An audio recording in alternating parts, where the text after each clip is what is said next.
ようやっと我が家にも届いたぞ、ZAS。今回は色々長くなるから挨拶は巻きだ。今回紹介するのは、KZ の ZAS。久しぶりに気合の入った、前面にアップデートの入った、KZ のフラグシップハイブリッド型だ。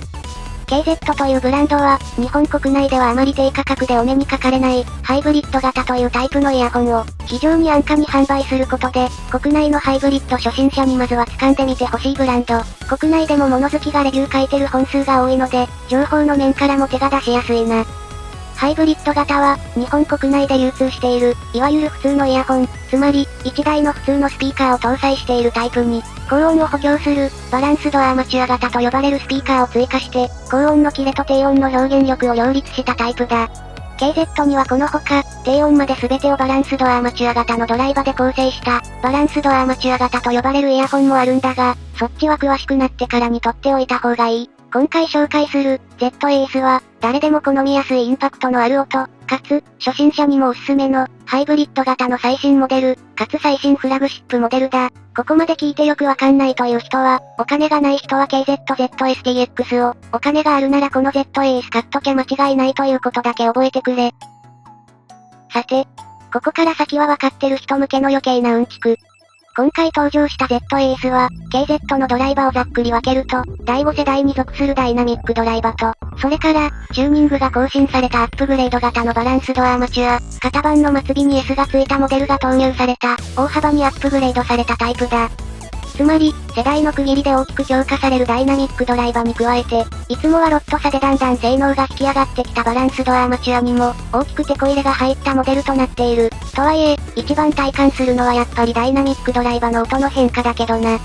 KZ の歴代フラグシップは、その都度都度、違うベクトルで強化を受けてきた。大体の場合、一度キレに向かって、その後低音を強化して、という揺れ動きをしている場合が多い。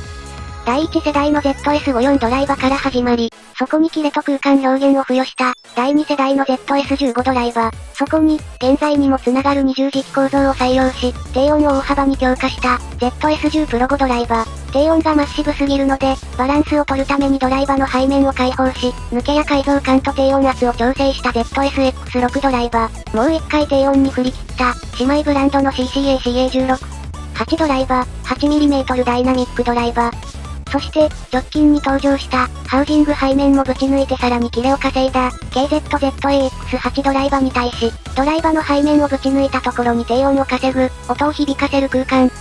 チャンバーを追加した、二重軸と合わせてどこまで低音を稼ぐつもりなんだ、という構成を持つのが、今回紹介する、ZAS が採用するドライバーだ。ハウジングも密閉度が高く、低音をそのままダイレクトに耳にねじ込んでやろう、という気概が見える。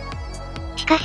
しだ。実際聞いてみると、これが CA16 ほど低音が近くない。どうしてそういう音質になったのか、そこも含めて、まずは外装から見ていこう。外装は目新しいフェイスプレートからしてデザインを一新しているが、実際のところ、構造的には2018年に登場した ZSN 以降とほぼ同じ、金属製のフェイスプレートに、樹脂製の本体、そして、金属製のノズル部分、という構造のフォーマットに従っている。フェイスプレートの上にはこれまた樹脂でできたプレートが乗っかっていて、ここが今回のデザインの肝になるわけだな。重量は他の樹脂製イヤホンとほぼ変わらず軽量なため、大柄に見えるが装着感は軽い。ただ、耳に接触する部分が多いので、存在感としては結構あるな。人によって装着感の印象が分かれた、ZSX を思い出す形状だが、ZSX より装着部の溝が深くなく、イヤホンが耳を選ばない形状になっているぞ。ドライバの配置などは、KZ がよく採用する。ダイナミックドライバの周囲にバランスドアーマチュアをバババッと配置して、同じノズルを通して耳に届けるタイプ。地味に今回珍しいのが、ノズル内にバランスドアーマチュアを配置してないこと。大体、いつも、高音域の主軸になるバランスドアーマチュアドライバが耳の穴の中に配置されるんだが、今回はバランスドアーマチュアドライバが全て本体に配置されていて、一部の音が鮮明にピックアップされにくい仕上がりになっている。ここら辺の結果は、音質の方で話していこう。付属品は一部更新。イヤピは不要な薄くて密閉を取りにくいタイプに変わってしまった。ここは残念だな。ケーブルも更新されており、最近発売されたアップグレードケーブルと同じ洗剤を採用した4新タイプのものが付属する。アップグレードケーブルは8新タイプなので、今の諸 Z エース付属以外では付いてこないタイプだな。今度はフラグシップ用のケーブルはこれに統一するんだろうか。材質としては、銀メッキされた無酸素導ケーブル。この価格で最初から銀メッキケーブルが付いてくることも割とおかしい。取り回しは柔らかく、タッチノイズも少ないので実用的だ。ただし、今までのケーブルよりは太くなっているので、それよりは存在感があるぞ。ZAX や ZSTX についてきていたケーブルは、高音域が強調されすぎてちょっと雑に感じる場合もあるので、それに比べるとより品質の上がったケーブル、と言えるんじゃないかな。それ以外の付属品は特になし。あ、エッジで指切りそうな金属プレートがついてくるぞ。と、外装についてはこんな感じ。それじゃ、ここから形成される、音質について見ていこうか。音質に影響する、ダイナミックドライバは、KZD96 や CCA-CSN などで採用されている、最新世代のもの。構造の方でも触れたが、二重磁気構造に二重構造を組み合わせていて、低音域を強烈に表現できる、振動板をよりパワフルに動かせる構造と、そして、その出た構造をさらに増幅して広がりを持たせられる、二重構造を同時に持つ面白いイヤホンだ。このタイプのドライバーを使ったイヤホンは、低音の出力が独特で、今までの世代の KZ とはまた一味違った味付けになる。この濃厚かつ広がる低音域を主軸に、高音域の雑味を徹底的に潰したのが、この Z エース。つまりは、偏在するゴリラだ。なんかよくわかんないワードが出たぞ。空間の上下左右、至るところからブーストされた低音が来る。KZ の上位ハイブリッド型イヤホンは、高音モデルになるほど音の空間表現が広がり、逆に低音モデルになるほど、音が圧縮されて空間が寄る、という繰り返しだったんだが、Z エースは低音に広がりがあり、空間全体を満たしているような鳴り方をする。よりドライバ数の低い構成では、ここに高音の位置が定まった感じがなく、ここまで空間が広がっている印象がなかったんだが、Z エースはついにこのタイプの音をはっきりと聞かせてくれる、第5世代のフラグシップ、として登場したわけだ。全体に、ZAX ほどソリッドかつ明瞭な印象よりも、密度、厚み、それなのにしっかり聞き分けられる、という印象が先行する。どちらかというと、ZAX の先にあるモデル、というより、ZSX の進化系、といった印象が強いな。とにかく広がる、濃い、熱量のある低音と、同じく熱があり、粗さのない高音域の組み合わせが Z エース、というのが印象だ。なんか、今回はハイエンドモデルにしてはレビューのテンションが狂気乱舞じゃない感じがするって？その理由を挙げるなら、今回はこの新型ダイナミックドライバが登場してから、結構時間が経ってるのが理由だろう。なんだかんだ KZ の最上位機種は、ドライバ数更新の時には鮮烈な印象を受けることが多いんだが、実はこの体感、先に KZZ1 でも、CCA-CX4 でも、CCA-CX10 でも何度も体験してるんだよな。もちろん、それらよりもさらに濃厚な7バランスドアーマチュア、という組み合わせを持っているので、より完成度が高い、という印象を受けるのが Z エースなんだが、それでも、一番の驚くポイントは先出しされてるんだよ。逆に言うと、まだ KZD96 しか触ってない人には、まだまだ鮮烈な体験なので、僕より触った時の興奮度は上がるはずだ。今回の Z エースは、低音の広がりに高音の空間表現が追いついた、というのが一番強い新体験ポイントだと思う。また、ZAX がキレ特化によった、感触の傾向を持つのに対し、Z エースは ZSX に近い、KZ のラインナップの中では暖色よりの表現が特徴だ。音の広がり方などで CCA-CA16 とも差が出ているので、Z エースと人気を二分できるモデルになると思うぞ。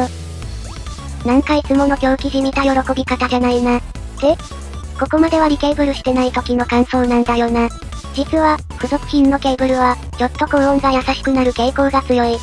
なので、初期状態だと、CA16 の初期構成よろしく、ちょっと音密度が高すぎる印象がある。今回は、KZ の金銀メッキ純銅混合ケーブルを組み合わせた途端に、予想してた音になったぞ。というわけで、今までの KZ のフラグシップに比べて、ケーブルとイヤピの両方を交換しないといけないところはちょっとハードルが高いかな。その変化でどうなったかというと、低音を逃さずに高音はキレを出して粗さもなくて空間も広い、という、今まで KZ が追い続けていた目標全部積みだ。今までも一つ一つ積み重ねてきたものを全部両立できた音になった。二と追うものは一とも得ず、ということわざが日本にはあるが、追い続ければ夢は叶うんだな。というわけで、リケーブル前は、CA16 に近く、低音が広がる印象程度なんだが、リケーブルすると低音高音中音域すべてに隙がない仕様。特に超マルチドライバらしい中音域の好き、高音域の違和感などもないので、低価格機の弱点だった要素もほぼ全て潰されているぞ。音色を分解してみよう。高音域は全部出る。が、強く出てほしい輪郭はきちんと出る。ZAX は輪郭をさらに強調した音色になっていたんだが、今回の ZAS でも十分に輪郭は感じられる。中音域も良好、ZAX に比べて、より暖色表現もできるので、ボーカルとかに対する表現力も上がってるぞ。KZ は基本的に、超マルチドライバ化したモデルになるほど中音域は有能になっていくが、ZAS は特に自然に感じるな。そして低音域、ドライバが今までのものと違う特性があるので、特に低音の広がりが独特。かといって、位置が定まらないわけでもない、スケール感のある低音だ。で、これらが自然に組み合わさって、全体の音が自然かつ広く感じる。今までの KZ のものは、人工感がどこか拭いされなかったんだが、ZAS はそこが自然に統合された初めての KZ、という点でもポイントが高い。リケーブルしないと、高音のキレが足りないので、やろうとした感くらいにとどまるんだが、きちんと環境を整えれば、やりたいもの全部取りができた一台だ。正直、実力を出すのにちょっと手を加える必要があるので、他のモデルに比べると上級者向けな感じはあるが、やっぱり今回も歴代 KZ 最高を更新したぞ。もちろんおすすめだ。と、こんなところだな。強い。べらぼうに強い。僕は先に KZZ1、CCA-CX4 と CX10 なんかで触ってるので、低音にインパクトがないが、初めて触る人なら、きっと感動値は僕以上のはずだ。他のモデルと被らないので、他の8ドライバーを持っている人にもおすすめだぞ。やっぱ KZ のフラグシップはこうでないとな。と、いったところで今回はここまで。雨で昼飯が決まらない。